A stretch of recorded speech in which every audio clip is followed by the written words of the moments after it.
மோகினா ஒரு குழந்தை தான் பிடிக்கும். ஆமா, ஒரு குழந்தைய சூத்துக்கு போட்டு உட்கார அப்பதான் பிடிக்காது. ஒரு குழந்தை தான் பிடிக்கும். சரி வா, மோகினி சொல்றீங்களே. ஆமா, ஏமா ஆனா மோகினி ரெண்டு விதம் இருக்குது. ஒரு மோகினி வந்து கால் இருக்காது. ஆமா, கால் இருக்காது. ஒரு மோகினி வந்து காலில தலைய கட்டிட்டு இருக்கும். நடக்கும். இதுல நீ எந்த மோகினி கேளு பாரு. ஆமா, நீ மோகினி சொல்றியே, சொல்றேனே. நான் எப்படி நம்பறது கேக்குறேன். காலில சலங்க இருக்கும், நான் எப்படி நம்பறது? கால்ல சலங்க இருக்கும். ஆமா ஆமா, கால் ஏண்டா அந்த மோகினி வேற இந்த மோகினி வேற. அந்த மோகினி கால் இருக்காது, நான் சலங்க சத்தம் மட்டும் கேட்கும். தெருவுல 12 மணி நடந்து வரும். அது வேற மோகினி, ஆனா சவுண்ட் கேக்குது. ஆமாமா, இந்த மோகினி அப்படி நான் விளக்கமாக சொல்றேன். யாரு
மோகினி வந்து பல தேவரும் முனிவரும் யாவரும் மயங்கிட உல்லாச மோகினி வாரே அப்படின்றால் என்னை பார்த்தால் எப்பண்ணமாக தோற்றம் என்னுடைய மேலிலே எழுதியிருக்கக்கூடிய வர்ணம் எவ்வாறு அப்படின்னு உனக்கு புரிந்திருக்கும்.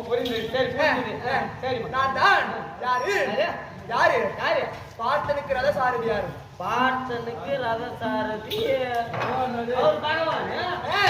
அந்த பகவானை எங்கேயாச்சும் பார்த்ததுண்டோ? நீ பார்த்து கோயில பாத்துக்கிறமா? கோவில்ல பாத்துருக்கிறேன், பார்க்கலாலும் சிலை வடிவத்துல பாத்துக்கிறேன். சிலை வடிவத்துல பாத்துருக்கிறேன். சரி, அப்படி இருக்கும் பொழுது நான் யாருன்னு மறுபடியும் சொல்றேன்.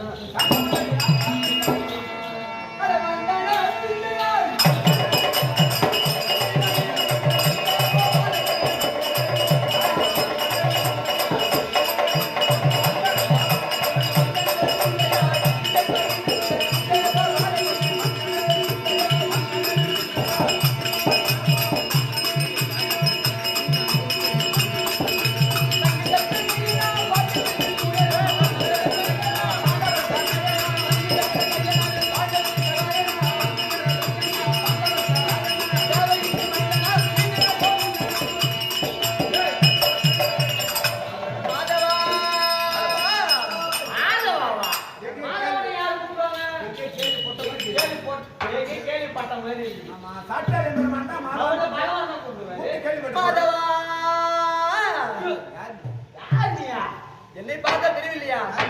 நான் தான் வைகுந்தவாசன் நமோ நாராயணன்.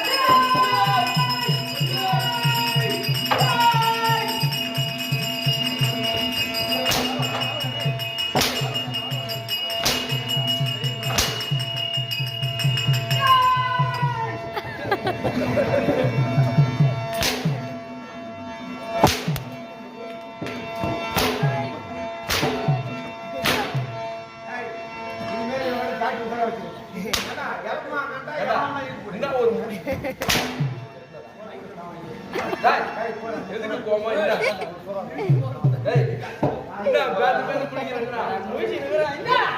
எங்களை நீ அடிச்சிட்டு நீ எதுக்கு ஓதிட்டு கிடக்குற? சரி, ஆச்சாரி எம்பெருமானா? எம்பெருமான் சிலை வடிவத்துல பாத்துறோம். நீ ஒரு பெண்ணு. நாங்க எப்படி நம்புறது?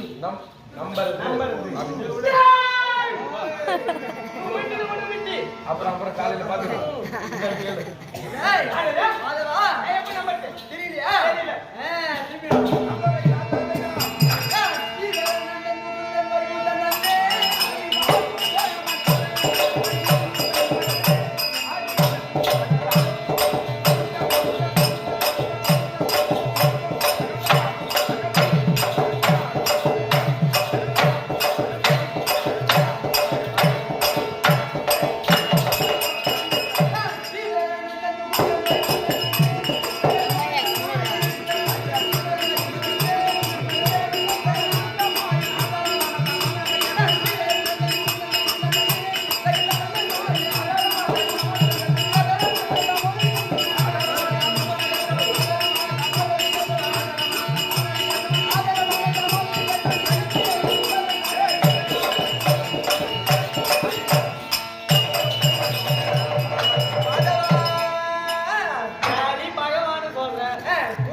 பகவான் மாதிரி தான் இருக்கீங்க. சரி. நீயோ ஒரு பெண், நான் பெண். இதெல்லாம் எப்படி வந்தது?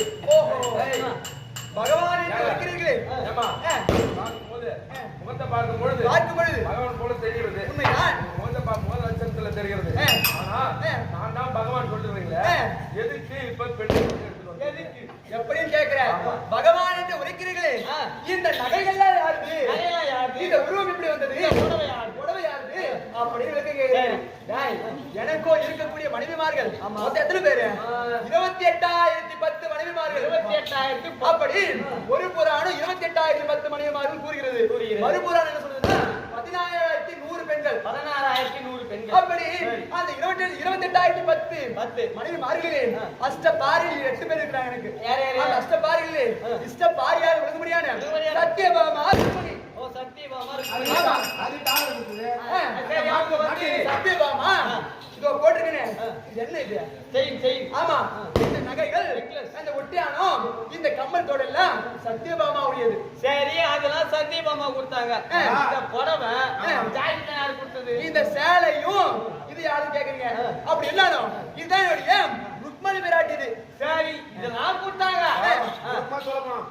இப்ப ஒரு கல்யாணத்துக்கு போறோம். சரி. நகை நட்டில அவங்க பண்ணுவாங்க. ஆமா. அவங்க கொண்டு போய் ஏதோ கடனுக்காக பேங்க்ல வச்சிருவாங்க. பேங்க்ல வைப்பாங்க. அது அவங்க நகை இருக்காது. ஆமா.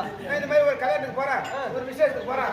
எக்கா அவன் நகை அவ கொடு, நான் கல்யாணத்துக்கு போட்டு போய் வந்து குடுத்துறேன். எடுத்து உடனே குடுத்துறேன். அது வாங்கணும், எடுத்து போய் குடுத்துறோம். சரி, இது வாங்காத பொருள் ஒண்ணு இருக்குது. வாங்காத பொருள் ஒண்ணு இருக்கு. வாங்கவும் முடியாது, வாங்க முடியாது, திருப்பி கொடுக்கவும் முடியாது. அது எப்படி வந்தது? என்னது? இந்த ரெண்டு கிருமி மோடி எப்படி வந்தது? மாதவா, நான் நினைத்தால் எப்படி வேணாலும் உருவம் எடுப்பேன். பூத்து பாகமா தான் பூ கட்டுறாங்க பாருமா. இங்கதான் பூ கட்டுறாங்க. கூட்டலா அப்பதான் நாளைக்கு காலையில தபசுக்கா இருக்கும். ஆமா. அப்படி இருக்கும் பொழுது யாரு நான் நினைத்தால் எவ்வளவுமாக உருவெடுப்பேன். அப்பேற்பட்ட ஆளு நானு. அப்படி இருந்தாலும் இந்த உருவம் ஏன் சுவாமி? எதற்கு சுவாமி? பகவான் என்று உரைக்கிறீர்களே, எப்படி பெண்ணால் பெற்றிருக்கேன் கேட்கிறேன். அப்படி இருக்கும் பொழுது மாதவா, நான் முதலாக பகவான் ஆனவன் எப்படி உருவம் எடுத்தேன், எதற்காக உருவம் எடுத்தேன் என்றால் அதோ தெரிகிறது திருப்பார் கடல். அந்த திருப்பார் கடலில் பாண்டமாகும் வந்தகிரி என்று சொல்லக்கூடிய மலையை மக்களாகவும் வாசுகி என்று சொல்லக்கூடிய பாம்பை அணை கயிறாகவும் பூட்டி அந்த திருப்பார் கடலில் தேவர்கள் ஒருபுறமும் அசுராதிகள் மறுபுறமும் என்ன செய்தாங்க? அந்த திருப்பார் கடலில் கடைந்தாங்க. அப்படி திருப்பார் கடலில் கடையும் பொழுது அந்த திருப்பார் கடலில் என்ன வந்தது? அமிர்தமாகப்பட்டது வந்தது. அந்த அமிர்தத்தில் பற்பல மாதர்கள் பிறந்தாங்க. அந்த பற்பல மாதர்களிலே யாரு பிறந்தாங்க? யாரு? தாரை, குண்டோதரி, அகலிகை, லட்சுமி, மூதேவி. அப்படி சொல்ல முடியாது இந்திராணி. அப்படி ஐராவதோ வெள்ளையானை அப்படி சொல்ல முடியாது பற்பல தேவர்களும் பிறந்தாங்க மற்றும் அசுராதிகளும் இருந்தாங்க. அப்படி இருக்கும் பொழுது அந்த பாம்பு என்ன செஞ்சாங்க? அசுராதிகள் ஒரு புறமும்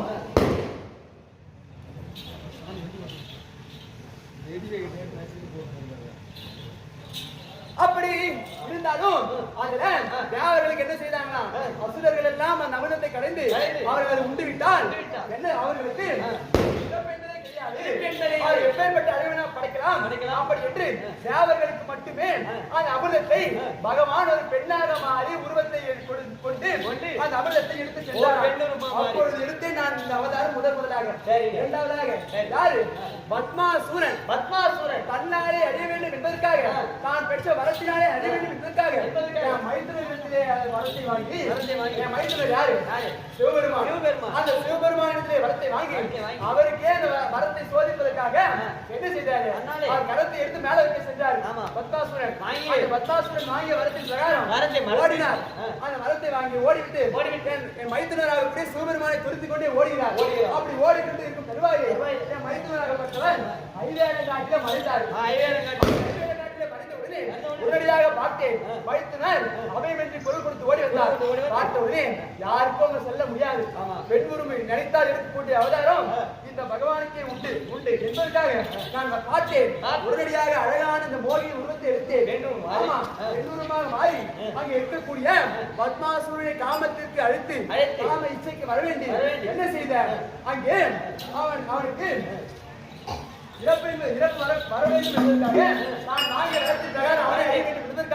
உடனடியாக அங்க ஒரு மாடு கால் வைத்த தடம் ஒன்று இருந்தது.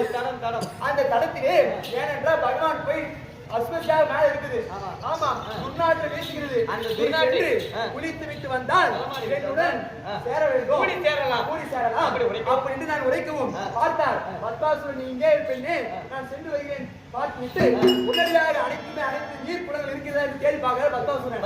உடனடியாக பார்த்தேன்.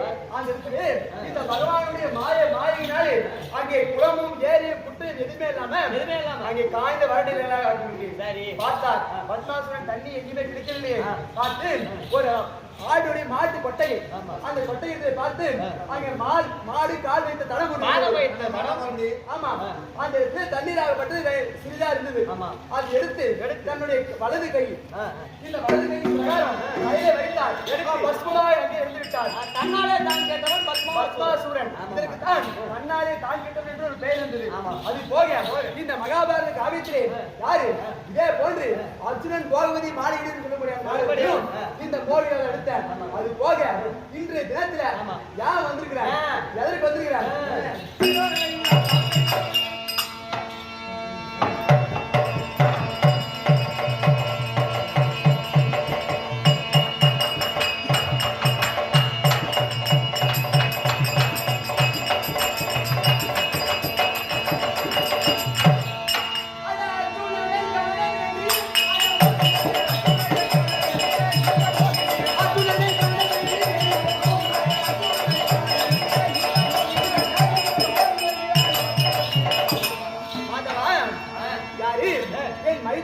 இருக்கக்கூடிய பாண்டு மகாராஜனுடைய புதல்வராக இருக்கக்கூடிய ஐவர் ராஜாக்கள். அந்த ஐவர் ராஜாக்களிலே யாரு நடுவோனாக இருக்கக்கூடிய அர்ஜுன பெருமான் காசியை நோக்கி நோக்கி என்ன